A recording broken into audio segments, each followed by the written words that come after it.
Welcome to the Speckle Park podcast, where we look behind the scenes at the incredible breed designed to maximise profit, minimise inputs to build a high-performance commercial herd. This episode is sponsored by JAD Speckle Park, bred for lasting performance. For first access to sale information, visit jadspecklepark.com.au and subscribe to become a JAD insider. Jake Furst is the talented executive chef of fine dining restaurant Cinder, which is nestled within the bluestone walls of the 150-year-old Terminus Hotel in Fitzroy North, Melbourne. Jake won the prestigious AHA Victorian Chef of the Year award in 2023, and you may have seen him interviewed for the ABC Landline episode in March in Tim Lee's report with us about Speckle Park beef. Welcome to the podcast, Jake. Thank you. What's your favourite childhood memory, and did anything from your childhood inspire you to take the career path you chose?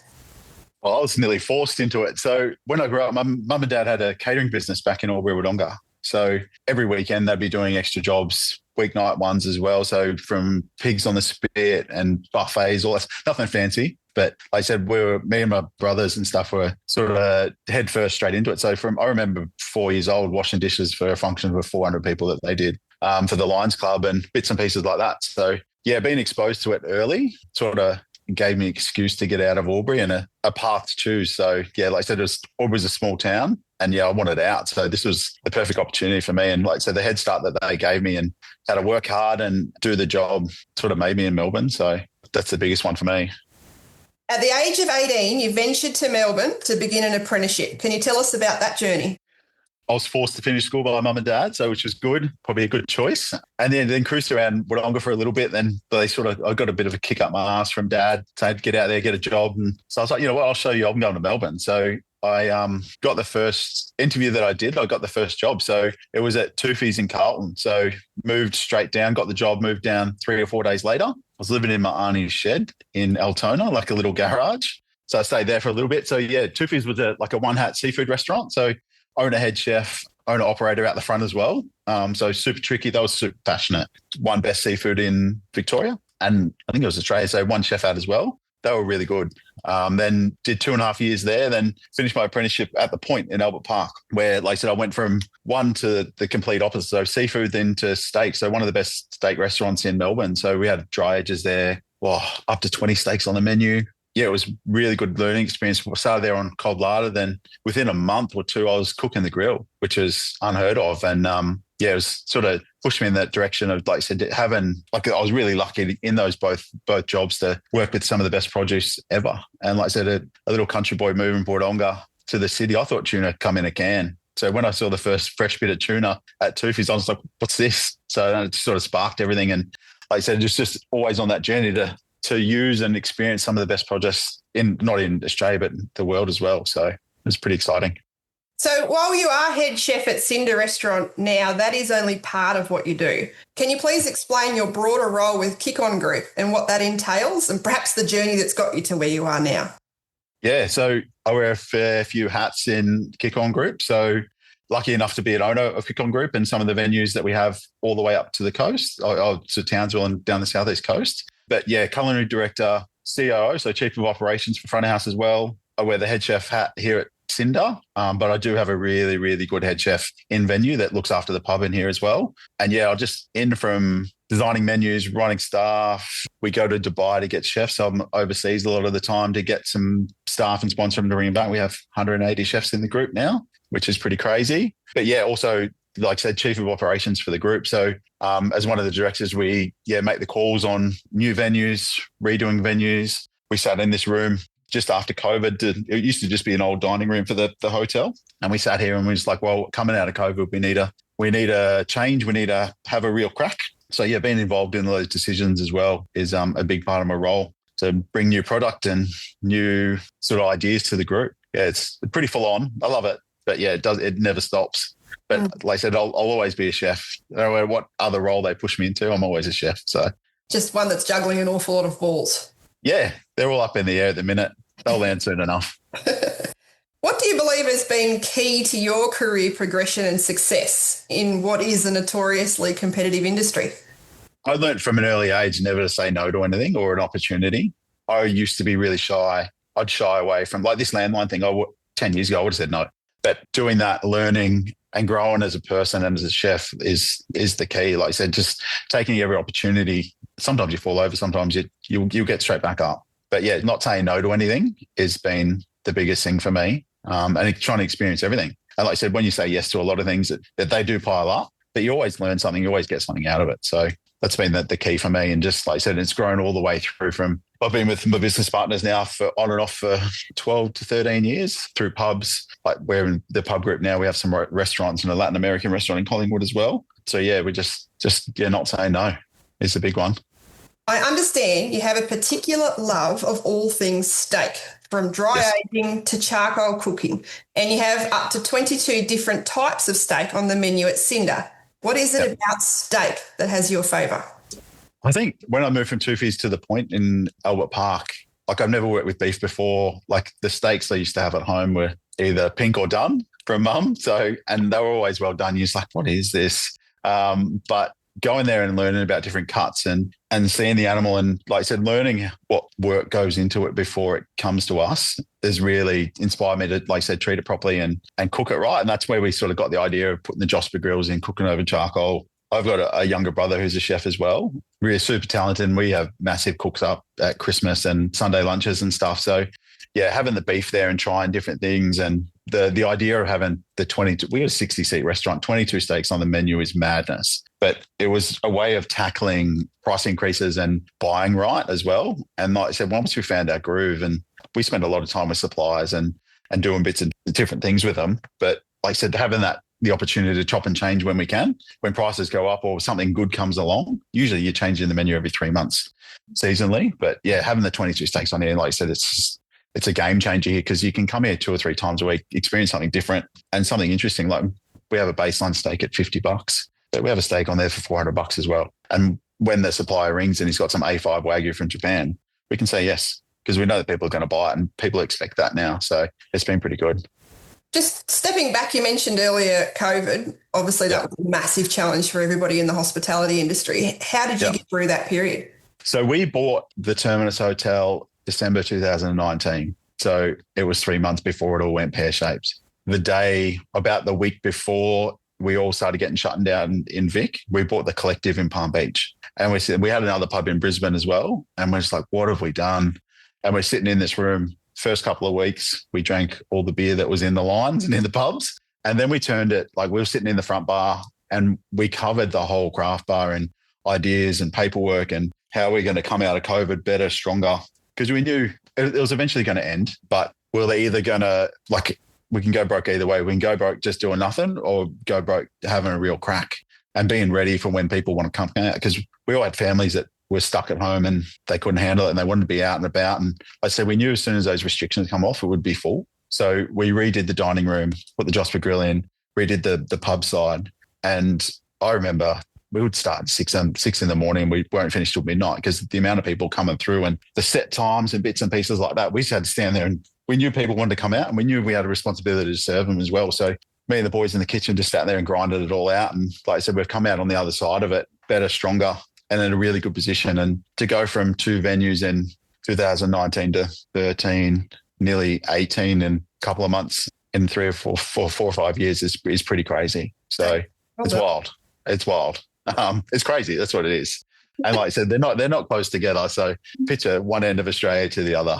Yeah, you'd have some frequent flyer points. We got that. And yeah, like I said, you see some characters and the range of food that people expect in Sorrento, which is some of the most expensive real estate in Australia, in Victoria, all the way up to Townsville. So it's hard to balance what people want and the needs of the customers, though, when you're so sort of spread. But it's good. Like I get to go to the Gold Coast in winter. It's perfect. Lovely. Yeah.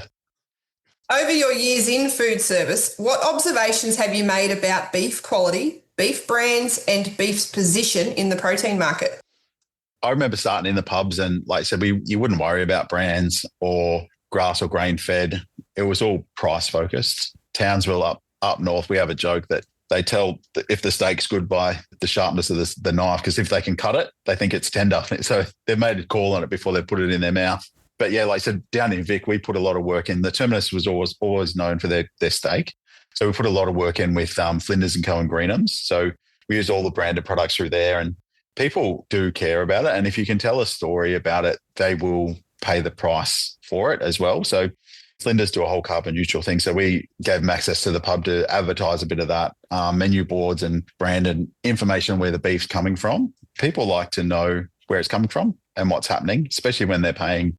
Like, we're not the most expensive steak in the pub game, but like, they're up there. But we serve quality, we cook it right, we do the right thing with it. So yeah, if we can tell that story to the customers, it eases the pressure on the wallet as well. So yeah, as for the brands, like I said, we have a lot of stuff that we do, and the education for the staff is a big one that we do as well, because they've got to sell that to the customer. And you're not going to walk into Cinder and order the $400 steak without knowing about it. So having all that information is critical for us. And like I said, passing them that knowledge as well is super important.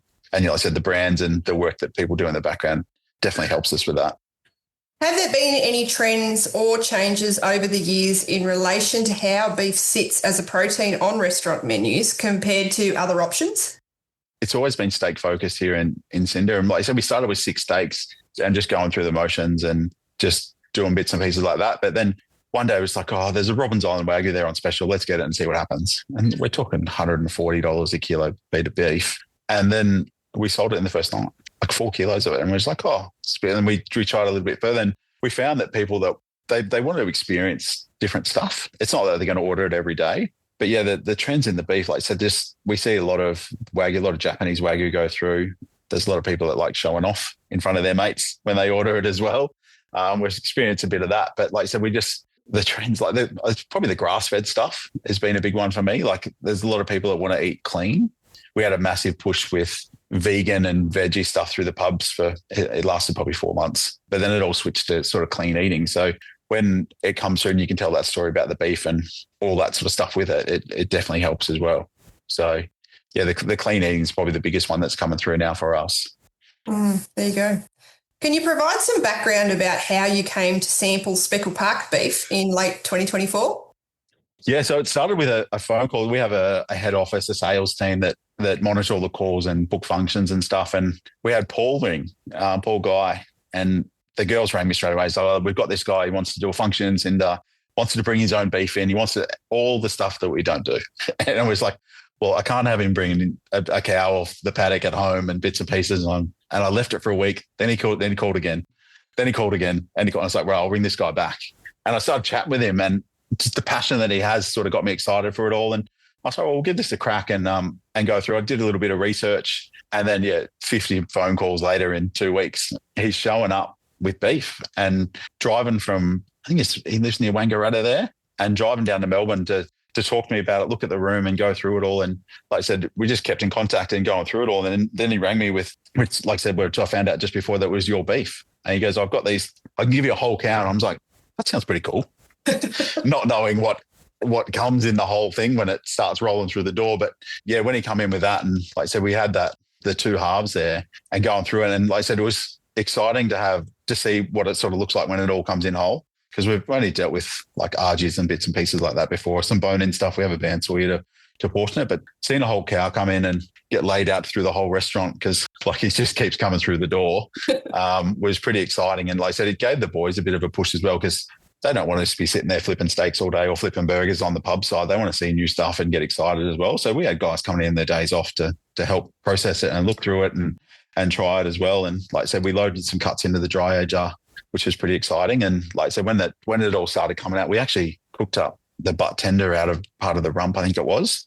And yeah, we cooked it on the spot. And I was like, man, this is some of the best I feel that I've ever had, which was pretty exciting. And like I said, then it was just a waiting game for the rest of it to come out of the age. And I was like, oh, do we take it out now? I was like, no, just wait, be patient.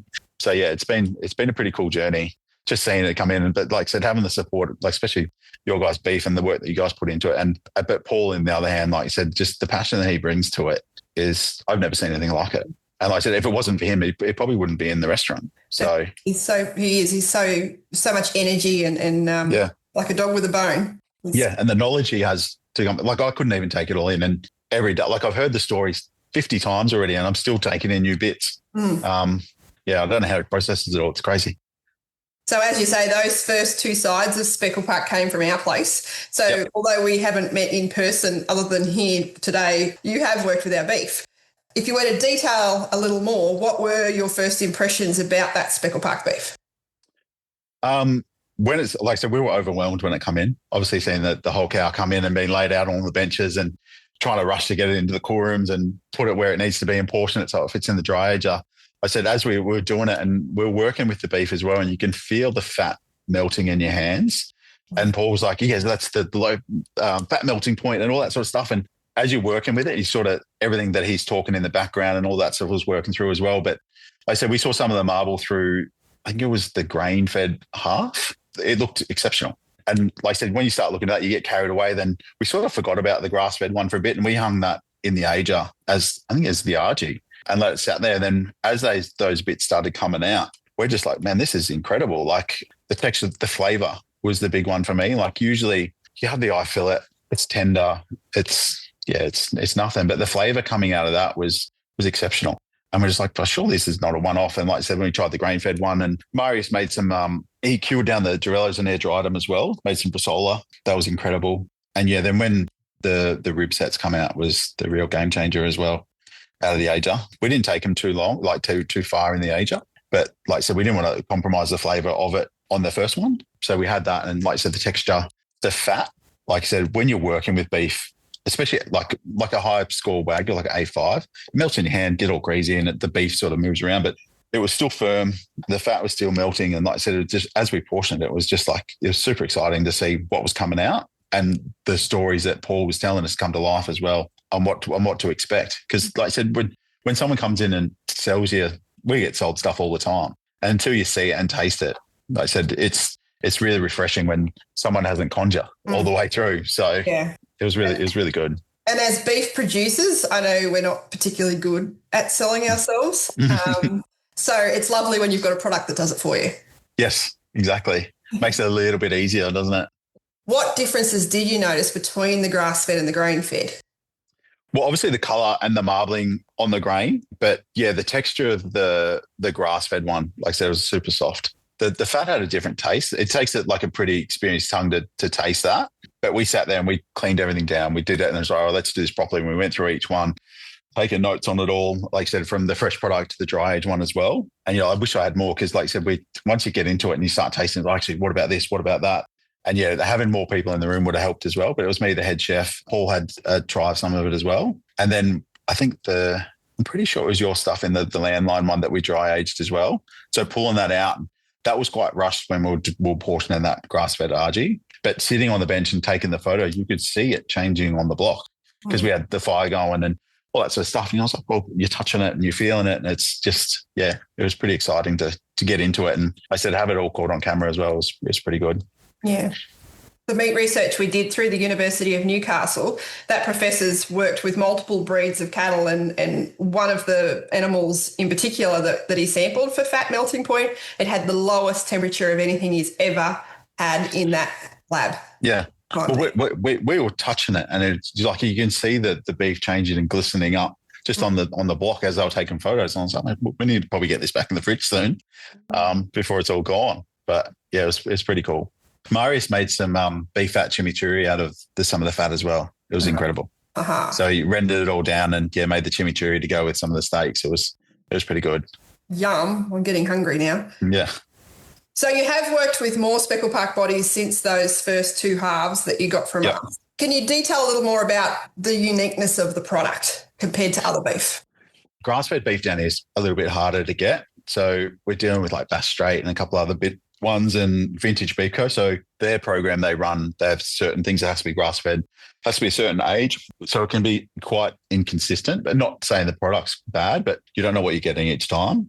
The 6 that we had after that, I know there was a couple of F1 crosses in there and we could tell them straight away. Experiencing the beef that we had the first time and just looking at it before we loaded into the dry ager and, like I said, made everything that we needed to make out of it. You could see which ones were which and you can see which ones were the 100% grass-fed ones. And yeah, it was like I said, the colour, the fat, you can tell straight away once you take in what Paul said, and done all the research and worked with it a couple of times, like I said, it was really good. And when we pulled out of the ager, we wet aged some stuff as well. So the rumps and the rump caps. So we have a Latin American restaurant called Pincho Disco in Collingwood, and we did the rump caps just over the wood grill. Guy said it was some of the best ones I've had.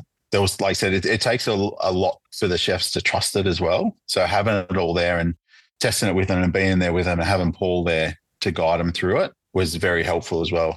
Because we had the briskets. Like I said, we had beef coming out everywhere. It was crazy. But the boys, like I said, we got some really skilled head chefs in the group that, like I said, they love new things and a challenge. So yeah, we had some pretty good results coming out of it. So how are you going working with the whole carcass rather than just those boxes of select cuts that is the standard? Having the 6 whole cows come in, like I said, yeah, like multiples of everything. So having one land is a bit tricky because out of one rump you can only make a certain amount of stuff, or the short ribs you can do that. But we had, like I said, a fair amount of each part. I was lucky enough, the guy that processed it for me brought back the knuckles and little bits and pieces that we weren't interested in. But we braised down the shanks. Maurice was quite upset that he didn't get the tails and the cheeks and the tongues. Apparently they're not on the list when they go through the abattoir.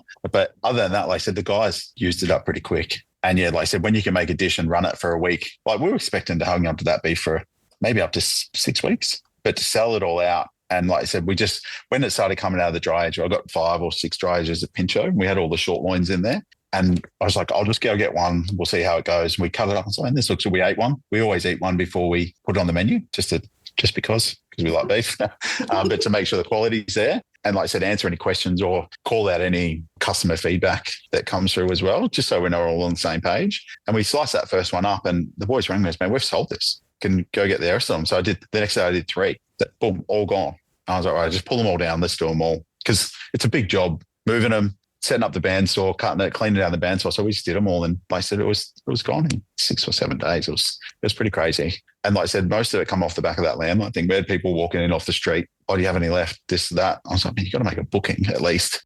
Like we've got 120 people booked in a 60-seat restaurant. You're not doing yourself any favors. So, but the whole cows, it is quite daunting. But like I said, it's a learning experience when you can go through and you see where those parts are actually coming from. Like we get flank all the time. We punch through maybe 4 or 5 boxes of flank in Cinder alone. But to see where that comes off from the cow and teach the other guys and share that knowledge through the rest of the team, it's pretty cool because there's not many people that can do that. Not many restaurants can do it or afford it or have the time to do it either. So excellent. I wouldn't do it every day, but it is fun. So for us lay people, can you explain why dry aging is something you value as a process?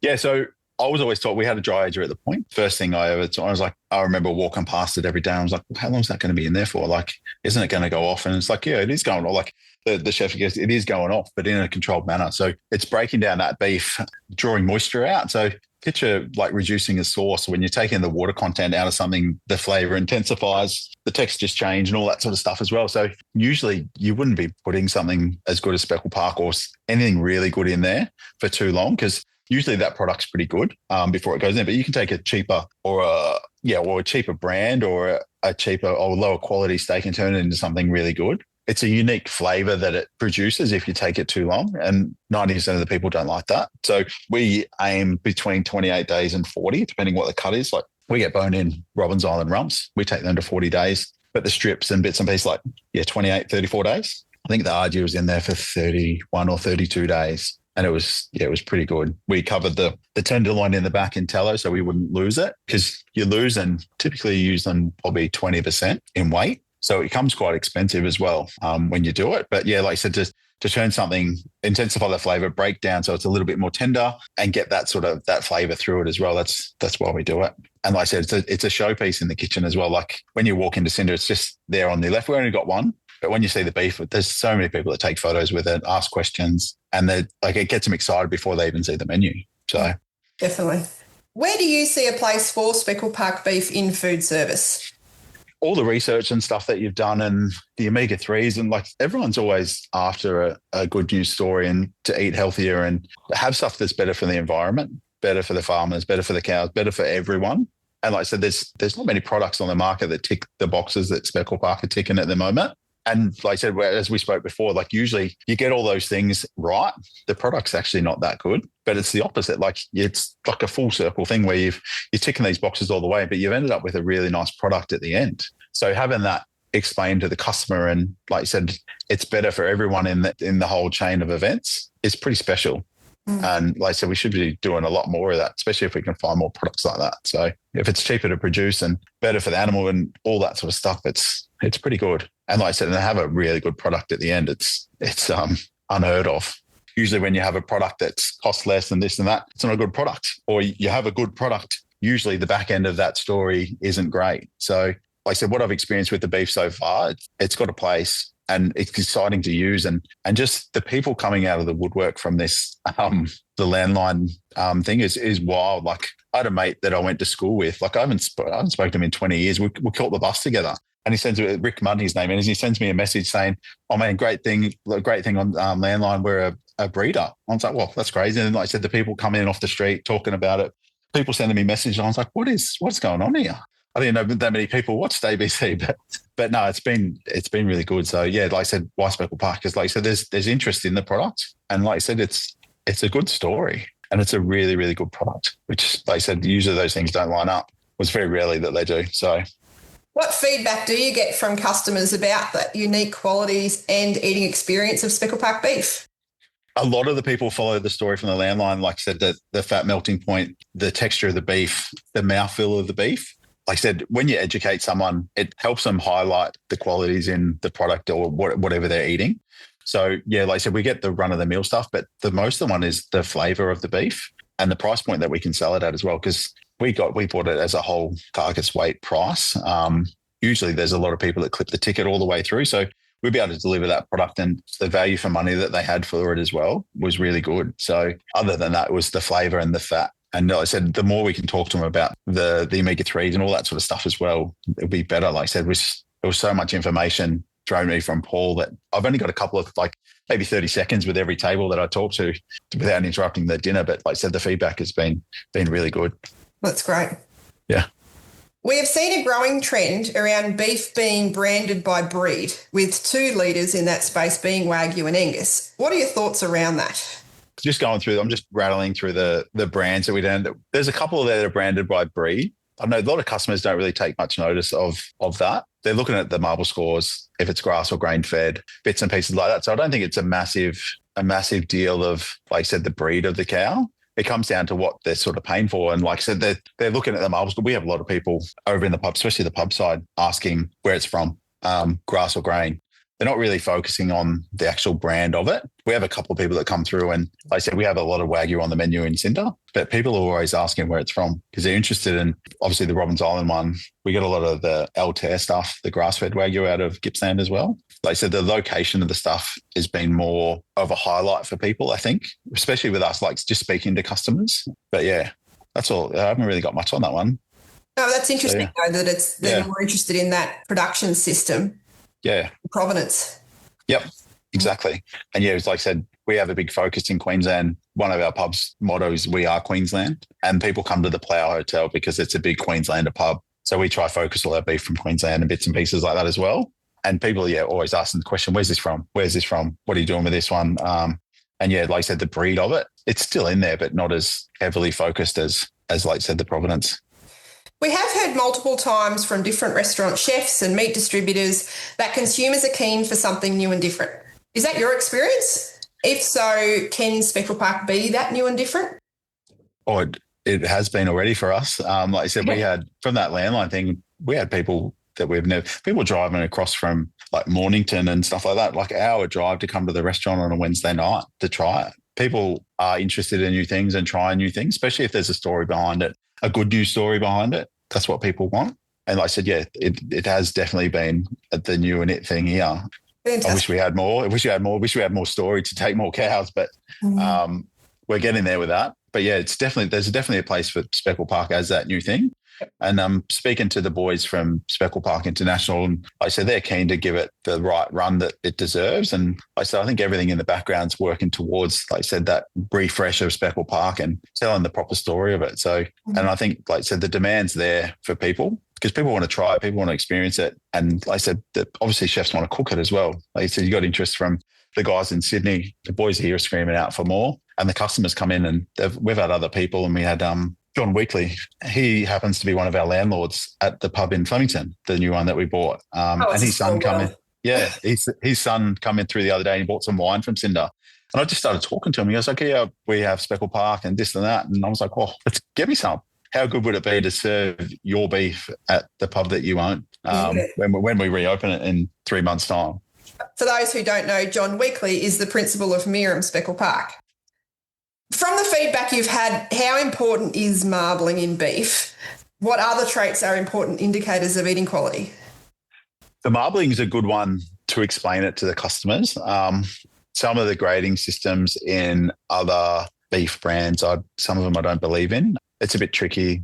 They're just grading everything that comes in and shifting it off. So like we work with a couple of good brands now that they have some pretty strict guidelines on, like I said, what goes into that brand and what marble score, the grass-fed, and all the bits and pieces that go with it. But the marbling score, like I said, it's good to explain it to the customers. This is an easy one. It's an easy one to explain to the punter that comes in and wants a good steak, and they've got a scale of where they can be and where they want to eat and what they want to experience. But I've seen someone's come through the door. Like I said, we go through a lot of meat here, and some of the brands come through and they're saying it's this, but it's nowhere near that, or it's above that.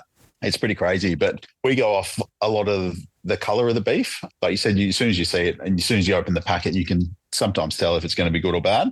Fat cover and colour is a good one for us as well. We do a lot of dry aging stuff, and some of the strips can be quite shallow sometimes. And we don't want that. We want a steak that we can cook. The size of the steak is really important to us, the weight of that sort of cube roll. We want something, especially over the charcoal grill, you want to get a nice sear on it. So you want something about an inch thick as well. So the size of the beef is really good for us. The colour of the fat, the cover of the fat, super important. And like I said, the colour we go on. And then, like I said, we taste every steak that we put on the menu here, which is just a perk of the job, which is good. But yeah, like I said, we go through that every day. To summarise, what qualities do beef consumers most seek in a beef eating experience? Oh, this one's tricky because I see a lot of different opinions, being from, like I said, we got a place in Sorrento, we've got a couple of places here in the city, we got Gold Coast, we got Brisbane, Mooloolaba and Townsville. Not picking on Townsville people, but they want a larger steak. Sometimes eating quality doesn't really matter to them. They want a large steak that's juicy. Flavour is not a key for them. But then coming back down to Vic, it is the flavour. Like our biggest seller here in Cinder is the Robbins Island 9+ rump because of the flavour of it. I said it's not the most tender steak, but the flavour you get from it, people keep coming back every single day for it. Then down in Sorrento, like I said, that's a fast-paced pub that we have down there as well, and they want quality. They will sacrifice the size of the steak for quality and flavour. But yeah, and then you go up to Townsville, it's completely opposite. So if I put a 200-gram eye fillet on the menu up there, it doesn't move, and if it does, I get complaints. So, in enabling the ability to deal with whole carcasses like you've had to do with your Speckle Park journey so far, is there an opportunity to use more cuts than the standard ones that we all know for steak? I just say, for example, here a few nights ago we had chuck steak as steak. Yep. And it was delicious. Mm-hmm. Probably gone a whole 6 days without Speckle Park steak, so we were hanging out. So maybe it was that. Yeah. But no, it was delicious. Yeah, well, you get those first couple of cuts of that chuck where that, I think we're pretty sure the cube roll rolls into the chuck. They're delicious. Like, they're really good. We use a lot of flank. The hanger steak, which is sort of from there, not the prettiest steak in the world, hard to present on the plate, but geez, it's super tasty. And you made a lot of burgers, didn't you? My God, that come through a lot. So yeah, 3,600 burgers. What else? We had briskets, we had the chucks, the rumps, rump caps. We dry aged all the rumps, bits and pieces like that. The boys at Pincho took the short ribs. There was a lot of beef there. I was pretty lucky. Like we use a really good butcher, Delica Meats, and he broke it all down for us, and he has the burger processing facility. So he took all that and sort of made every piece usable for us. And the marrow bones were quite special too. We had a couple of those come out of there. I'm just trying to think of the other ones that we had. I've got a whole list of it there because we did all the weight comparisons and what we got out of each one and working out the price of, like I said, once we had all our fresh product and we wet aged and the dry aged stuff as well. So yeah, I'll have to dig back through my notes and have a look at what else the boys used. But the head chefs were quite upset with me when I delivered it all. And it's like, what are we meant to do with this one? I was like, work it out. But yeah, they got through it all. Then, because we've done a bit of carcass utilisation work ourselves, and you would have learned just how good that meat to bone ratio is, how much red meat is on these carcasses. Yep, exactly. Well, the bones are quite small, aren't they? It was pretty crazy. I remember, I had a couple of phone calls from the head chefs, like, what am I meant to do with this? And I was like, let's get it all together. And we, like I said, we split it across the restaurants and stuff. And the burgers, like I said, we didn't have to order burgers for 3 months. So fantastic. As we get towards wrapping up this episode, what's the most important lesson you've learned in your career so far? I think we touched on it at the start, is just never saying no. When the opportunities come up, no matter how daunting they are or how uncomfortable you feel, just give it a crack and ask for support all the way through as well, because there's a lot of people that want to see you do good. I've been lucky to have a really good support unit and really good head chefs along the way. Obviously, you learn stuff from them that you should do and you shouldn't do. But yeah, like I said, having those guys there and having them guys to call on as well. Like I said, I worked really hard when I was younger and I still work hard now. But like I said, the effort that I put in for those guys, I could call them right now and they'll drop anything that they're doing and come help me out. So yeah, like I said, work hard and don't say no. No matter how uncomfortable it makes you feel, just give it a crack. So don't say no, say how. Yeah, exactly. What's the biggest challenge you're facing in your career right now and how are you tackling that? Staffing. Staffing's huge. Coming out of COVID, like I said, we had some really good chefs, career chefs. Like I said, you have a 3-month break. We referred it back to like when you go to the gym and you stop going to the gym. Like you're going for months and months and you're feeling good. Then you have a week off and you're like, I'll have another week off. And like I said, that COVID break for chefs made people realise that, like I said, it is a hard job. You miss out on stuff. I nearly missed my own 21st birthday because I couldn't find someone to cover my shift. It's hard. It's demanding. Like I said, you're missing out on stuff all the time. So, yeah, like I said, that COVID break really shook all the chefs a fair bit, I think, and made them realise that there's other jobs out there and there's easier jobs. So coming out of there, we were in a pretty bad way. We couldn't find chefs. We couldn't do anything. We had to reduce menus, buy product in. And then out of that, we got contacted by an agency in Dubai, where you can go over there, interview and trial chefs and sponsor them and bring them back. So we went over there and we sponsored 35 chefs the first time, brought them back. The first one in, shocking. We spent 25 grand on this guy on all the paperwork and visas and flights and accommodation. And he lied all the way through his resume. And I was like, here we go. We've got 34 more to come. But after that one, they've been really good. And we've got guys here that have been with us with 2 or 3 years already. And like I said, it's helped us to get through the rough period. Like I said, it does cost us a fair bit, but these guys, we're helping them better their lives as well. We're committed to each other, like I said, money wise, and like what we need from in the kitchens, and they've been really good. So we've been back 2 more times after that.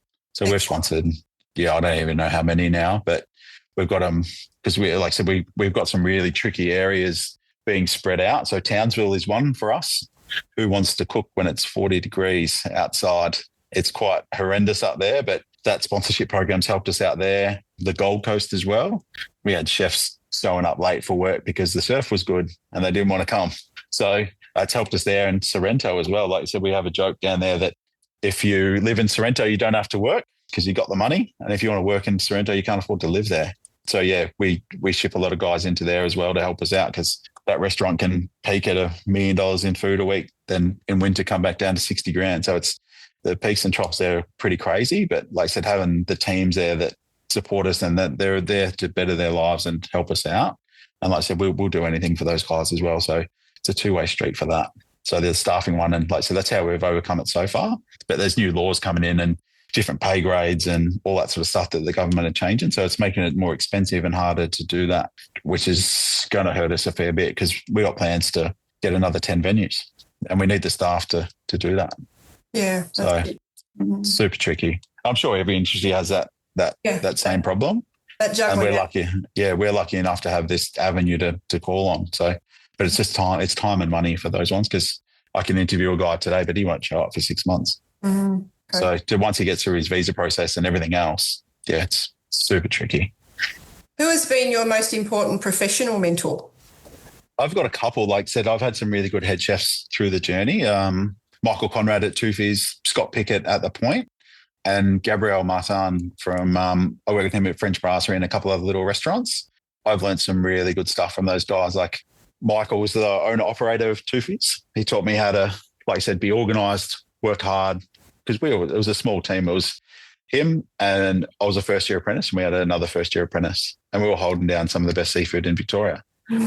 So, yeah, like I said, that attention to detail and how to work, how to clean, how to just work properly, I learned a lot from him. And I've carried that all the way through. Like I said, my wife cracks the shits at home because I have a home for everything. So this is where my keys go. This is where my wallet goes when I get home. And like I said, it just makes the whole thing a little bit easier. And I've sort of carried that through my whole life. And Scott has been great with me. It was a big full circle moment a couple of years back where he's actually a partner in the Continental in Sorrento. So I went from doing my apprenticeship with him, then sitting next to him, writing all the menus and running this big beast of a place down there with a new business partner. So he was there and he taught me a lot of skill-driven processes in the kitchen. He taught me how to break down beef, break down arteries. Like I remember sitting there, we'd finish service 1 a.m. at The Point, and he's like, well, we got to break down this artery. And I was like, I'm in. And we would stay there till 2:30 in the morning. And he would show me how to cut it down and break down ducks and beef and all that sort of stuff as well. So he's been super important. And Gabriel, like I said, he's a super talented chef. And he's been great for me and my younger brother. Like I said, his creativity was second to none. Crazy guy.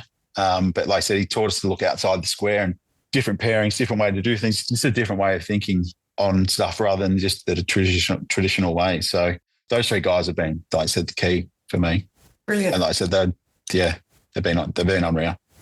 What's one piece of advice you would give someone looking to start marketing Speckle Park beef to chefs and consumers?